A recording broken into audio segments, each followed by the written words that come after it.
Welcome back to the English Effect.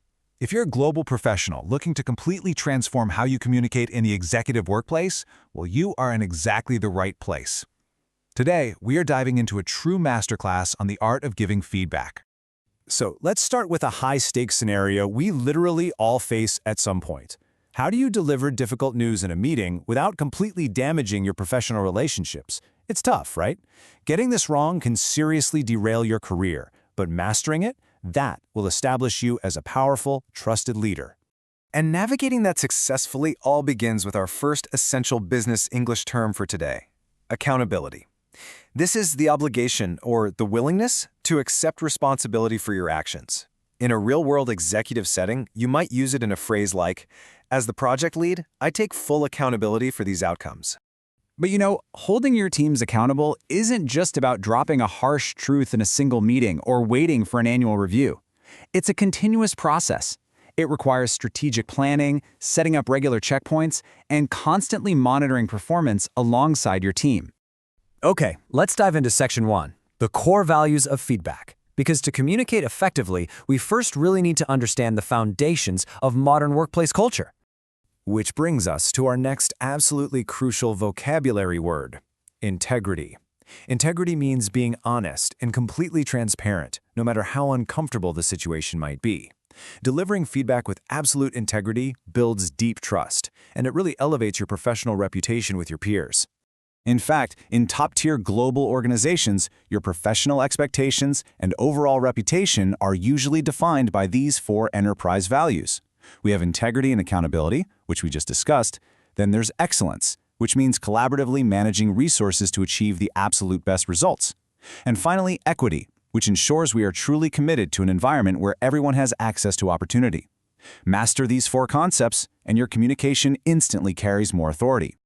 Moving right along to Section 2, embracing radical candor. Let's see how those core values play into this incredible management philosophy by Kim Scott. There's a really sharp contrast to keep in mind here. Radical candor is that perfect sweet spot. It's high care combined with high challenge. But you've got to watch out for the trap of ruinous empathy. This happens when your feedback is overly soft or you avoid it altogether just to be nice. It might feel safe in the moment, but it actively stunts your team's growth. And that leads us directly to a major red flag term: insincerity, specifically manipulative insincerity. This happens when your communication has low care and low challenge. If you aren't expressing your genuine feelings, or if your feedback is manipulative or just entirely absent, you are creating a highly toxic workplace dynamic. So, what's the fix? Well, it boils down to this golden rule of executive communication. Focus on behaviors, not personal traits. Effective criticism always targets specific actions, never someone's personality. Keep it professional and keep it focused on the work. All right, Section 3, structuring clear communication. To avoid making vague comments or sounding like you're attacking someone personally, top executives rely on highly structured communication frameworks. Which brings us to our next powerful business English term: objective. Being objective means you are strictly basing your feedback on facts rather than your personal feelings or opinions. Replacing an emotional reaction with a direct, objective comment, that is literally the secret sauce of professional feedback. A brilliant, practical way to make sure you stay objective is to use the SBI framework. Step 1 is the situation. You set the context. Step 2 is behavior. You describe exactly what the person did. And step 3 is impact. You explain the tangible effect of that behavior. It's a game changer because it prevents people from getting defensive by keeping the conversation tied purely to the facts. And that ties perfectly into another vital term for your toolkit: observation. An observation is a specific, factual description of something you have directly seen or heard. Good executives don't deal in rumors. They only communicate about behaviors they have directly observed. Now, those observations sit right at the heart of the coin conversation model. You kick things off with the context, then you share your factual observation, you explain the impact, and finally you agree on next steps. The beautiful thing about this framework is that it works just as well for delivering tough, constructive criticism as it does for giving really authentic praise. But remember, even with the great framework, your phrasing matters immensely. Take a look at this real-world example.